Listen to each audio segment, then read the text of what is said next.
I was gearing myself up for a transfer window sort of bonanza today. And because I thought today, being June the 1st, I thought today was the day the transfer window opened. So I was all just getting ready for it. I had all my stuff all lined up.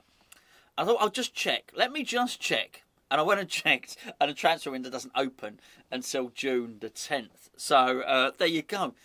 So it's a bit of a, a bit deflating, really, on that. Actually, I'm not deflated at all. It's just I can't do everything that I was going to do. We can still discuss some things, though, because there's not a lot of West Ham news. I will be back in the next day or two, by the way. We will run through the squad. We'll go through each individual player, as I've suggested. But there's some news. There's some transfer tittle-tattle. There's some transfer gossip. And as I said, just because the transfer window hasn't opened yet doesn't mean that you cannot sign players on a pre-contract agreement or, of course, announce your interest or your intention to do so. There's a load of deals that we know are going to happen, by the way. Oh, Rudiger to Real Madrid. Only heard that one today, but there you go. So Chelsea have been sold. That should make it really interesting for us in terms of trying to sign Broja or Broja. Now, it was very interesting watching Sky Sports News yesterday morning, which of course would have been Tuesday morning. I don't even know what day it is, truth be known, Tuesday morning.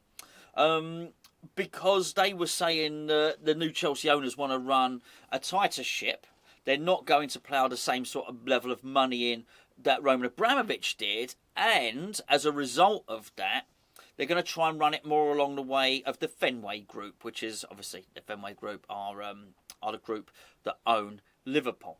And Liverpool do cut their cloth. I mean, what Liverpool do in terms of their spending is not particularly high when compared to other clubs. They're not. I think pretty much Man United, Man City and Chelsea all spend significantly more than Liverpool.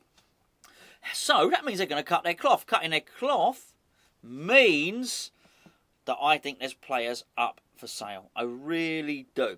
The other thing they said they're going to do is they're going to stick by their manager. They're not going to chop and change managers like Chelsea did. I'd argue, by the way, it's actually been really successful for Chelsea. I don't think it's a model that anyone else can follow. It said on Sky Sports News that Chelsea paid out 100 million in severance payments, in redundancy payments. Wow, that's a lot, isn't it? So it didn't matter. If Roman didn't like a manager, he'd get rid of him. Didn't matter. Was it Rafa Benitez won the UEFA Cup? Didn't matter. They sacked him. Roberto Di Matteo. What did he win? Did he win the Champions League? I think he did. It didn't matter. They got rid of him. So it really has no bearing on whether they keep you or not. He could afford to. My point is, it looks like they're going to keep Tuchel.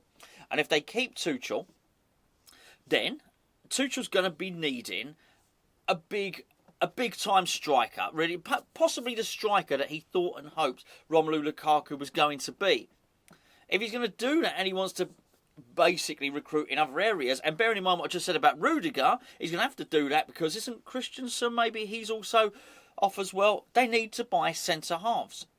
He's going to want another striker as well. They're going to need to get some money in. And that means two things, folks. Well, it probably means more than two things, but I'll throw two names here. Conor Gallagher and Mandalorian Broja. Mando Broja.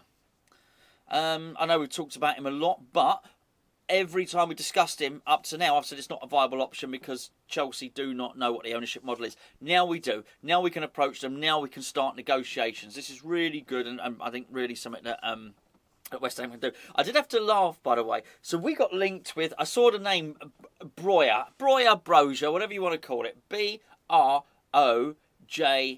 Is that right? I think that's it. So I saw it. Oh, hold on. We're linked with him. But it was actually Broja Iglesias, not to be confused with Enrique Iglesias, or if you're of a certain vintage, Julio Iglesias, of course, who was the far smoother singer, it has to be said. No, neither of those Iglesias is. It's a separate Iglesias, so it's Broja Iglesias. So you would think that just the two names, Broja and Iglesias, be the perfect blend of the physicality and pace of the Chelsea striker with a lovely singing voice. No, he looks pretty crap, to be perfectly honest with you, and he's almost as old as I am. So I think you just got to rule that one out altogether. There was some other news as well. Hold on, I'll have to have a little look for this. I do remember one, actually. There's Middlesbrough. I got a forward, right? Middlesbrough got a forward, and his name is... I did laugh. His name's Isaiah Jones, but his nickname's Izzy Jones. And I swear it's fine when his first name's Izzy Jones. Yes, he probably is. Anyway, we've been linked with him. And anyway, he's having none of it. We're not getting him, apparently. I'm not sure how much I believe when we'll get linked with these Championship players. I think we do sign players from the Championship, but yeah, I don't know. That's a little bit left of field. What I do think is in this transfer window, and here's what I did want to say the other day, but I forgot. Some of the players we get linked with, we will sign. We will. And some of them will come left of field. We won't have thought that was going to happen. No one expected Alex Crowe on transfer deadline day. I'm not saying it worked out, but nobody did. There were no links for any length of time with Vlasic.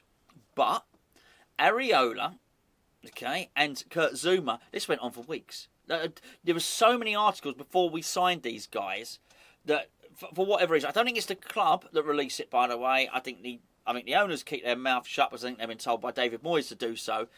However, I think what you can't control is agents talking about it and gobbing off, and or clubs trying to drive up the price of their player by saying, "Oi, by the way, he's interested." It was advantageous for Chelsea to leak the news about Kurt Zouma because Kurt Zouma was available for sale. So by them saying, "Oh, West Ham are interested at 25 million," it would encourage other clubs coming forward and say, "Oh, do you know what? Maybe we pay 30." That sort of thing. So I don't think you can keep all the news quiet all the time, and for that reason.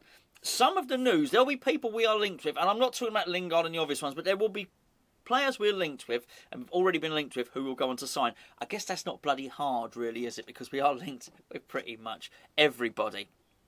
However, there's more. There's a big story about Jarrod Bowen to Liverpool. Obviously, he's turned up for England international duty. He looked chuffed. He looked really, really chuffed. I'm so delighted for him. I really hope it.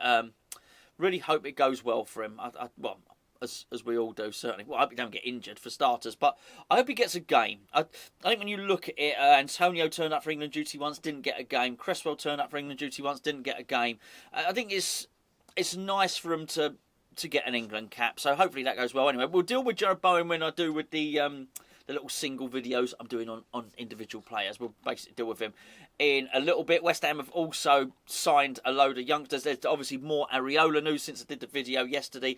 It looks like Fabrizio Romano.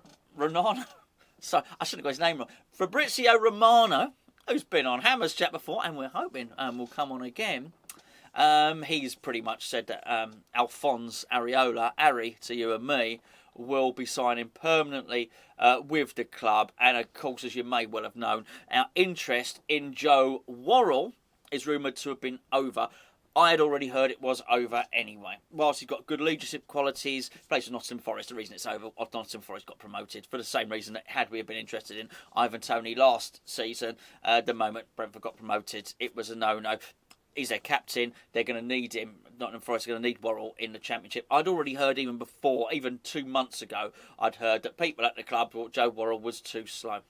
And you know what? For all these qualities, I'd sort of agree. When we play a high line, it is important. I wouldn't mind another quick defender. I'd say, this is me, I wouldn't mind another quick defender. I wouldn't mind quicker players in every single position. We're a bit slow. And we've got to recruit for pace. I'm like a scratch record. I keep saying it. Anyway, I do apologise. It is not the start of the transfer window yet. But there you go. There's stirring. There's murmurings. Things are happening. I'll catch up with you tomorrow.